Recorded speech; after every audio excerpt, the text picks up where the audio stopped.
Ada satu orang di antara kita mungkin tahajudnya 10 rakaat setiap malam, duhanya 12 rakaat setiap pagi, baca Qur'annya one day one juz, satu hari satu juz, malamnya one night one juz, satu malam satu juz.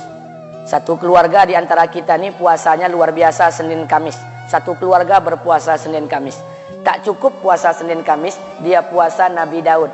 Sehari puasa, sehari tidak, sehari puasa, sehari tidak. Tak cukup dia puasa Nabi Daud, dia puasa-puasa sunnah lainnya. Istrinya nutup aurat dengan sempurna, pakai nikob, pakai cadar, pakai purda, pakai manset, pakai kos kaki.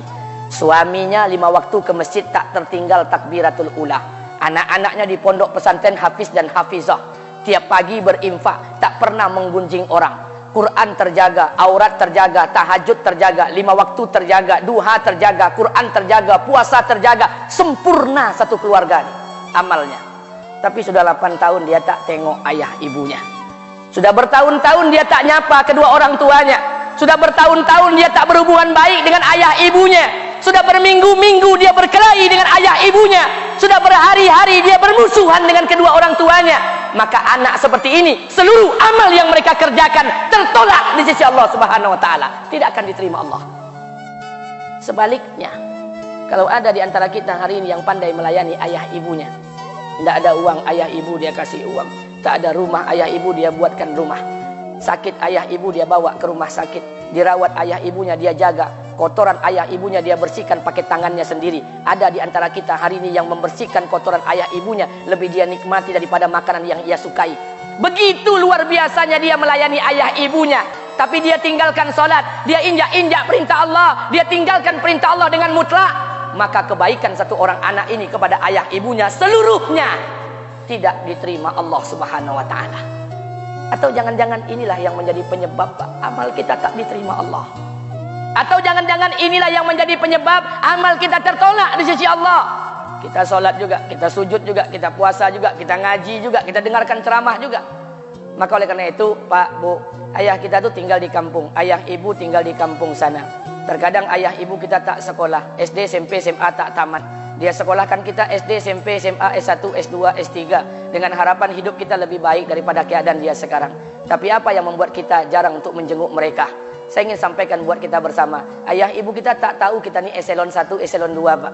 Ayah ibu kita tak tahu pangkat PNS kita 3A, 3B, 3C, 3D, 4A, 4B, 4C, 4D.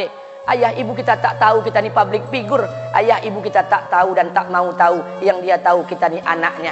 Ayah ibu kita tak tahu kita punya sawit berapa. Ayah ibu kita tak butuh mobil kita. Dia tak butuh rumah kita. Tapi yang dia butuhkan kita. Apa yang membuat kita jarang untuk menjenguk mereka? Tahun 2016 di Masjid Damai Langgeng, saya diundang ceramah di sana. Habis pulang ceramah, saya baca WA SMS. Ada seorang ustadz Pekanbaru kirimkan WA dengan saya. Saya baca 2 kali, air mata saya menetes. Kenapa? Karena WA itu berisi cerita satu orang ibu sedang menelpon anaknya. Ibunya nelpon anaknya. Assalamualaikum nak. Waalaikumsalam kata anaknya. Kata ibunya, nak, sudah 1 bulan kau tak tengok ibu. Apa yang membuat engkau berhalangan nak? Apakah kau sibuk dengan pekerjaanmu? Minggu yang kedua ibunya telpon lagi. Assalamualaikum nak. Kata anaknya, waalaikumsalam. Kata ibunya, nak, ibu dapat kabar apa engkau baru beli mobil baru. Apa betul nak? Kata anaknya, betul bu. Kata ibunya, alhamdulillah nak, ibu bangga. Kau pandai menyenangkan hati anak istrimu. Minggu yang ketiga ibunya telpon lagi. Assalamualaikum nak. Kata anaknya, waalaikumsalam. Kata ibunya, nak, ibu dapat kabar bahwa engkau baru beli rumah baru. Apa betul nak? Kata anaknya, betul bu. Kata ibunya, alhamdulillah nak, ibu senang kau bertanggung jawab dengan anak istrimu. Minggu yang keempat ibunya telpon lagi. Assalamualaikum nak. Waalaikumsalam.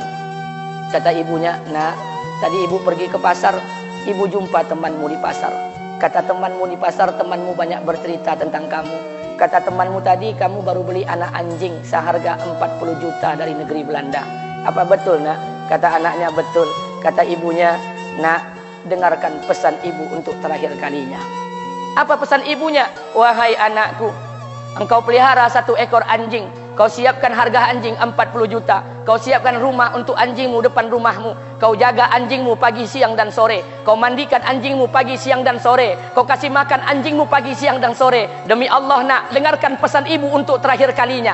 Apa kata ibunya? Demi Allah nak, demi Allah, Kalau seandainya Allah menciptakan ibu, kalau seandainya Allah menciptakan ibu untuk yang kedua kali di muka bumi ini, nak, demi Allah, ibu tak ingin terlahir sebagai manusia. Ibu ingin lahir sebagai seekor anjing, biar berada depan rumahmu dan melihat wajahmu setiap hari. Ibu kita tak butuh harta kita, Pak. Dia tak butuh uang kita, dia butuh kita. Apa yang membuat kita jarang untuk menjenguk mereka? Pantas hidup kita tidak berkah, pantas rumah tangga kita tidak sakinah, karena hubungan dengan ayah ibu kita rusak selama ini.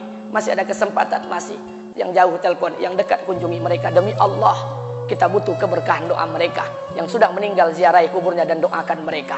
Imam As-Syafi'i berkata, apa kata Imam As-Syafi'i? Manusia zalim, manusia bodoh, kalian tak tahu apabila ayah dan ibu kalian mengangkat tangan di malam hari, dia berdoa kepada Allah untuk anaknya. Doanya cuma sekali, malamnya cuma sekali, hanya sekali saja doanya. Apa kata Imam Syafi'i? Sekali doa ayah dan ibu kalian sudah cukup bagi Allah untuk menjadikan kalian anaknya berkah dunia akhirat. Hari ini berapa banyak doa ayah dan ibu kita, tapi tidak ada keberkahan buat anak mereka. Kenapa? Hati mereka tersakiti. Maka pulang, Pak, cari mak bapak kita. Kita punya rumah hari ini, Bu, kita punya rumah, punya harta, punya uang, punya pekerjaan, punya kekayaan, punya sawit. Kita jadi orang hari ini, jadi pegawai, bukan kena sarjana kita, Pak. Kita jadi orang hari ini bukan kena otak kita. Kita jadi orang hari ini bukan kena kepintaran kita. Kita jadi orang hari ini jangan-jangan kena keberkahan doa ayah dan ibu kita yang tak pandai tulis baca di kampung sana. Cari mak bapak kita, Pak. Demi Allah, kita butuh keberkahan doa mereka. Apa guna di kehidupan dunia sementara Allah tidak ridho dengan kehidupan kita?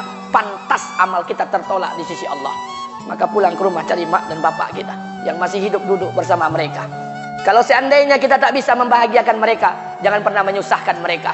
Kalau seandainya kita tak bisa membuat mereka tertawa, jangan pernah membuat mereka menangis. Demi Allah, kita hanya punya satu ayah kandung, kita hanya punya satu ibu kandung. Tidak akan ada ayah kandung yang kedua, tidak akan ada ibu kandung yang kedua. Harta kita cuma satu, ayah kita cuma satu, ibu kita cuma satu. Tidak akan ada ayah kandung yang kedua, tidak akan ada ibu kandung yang kedua.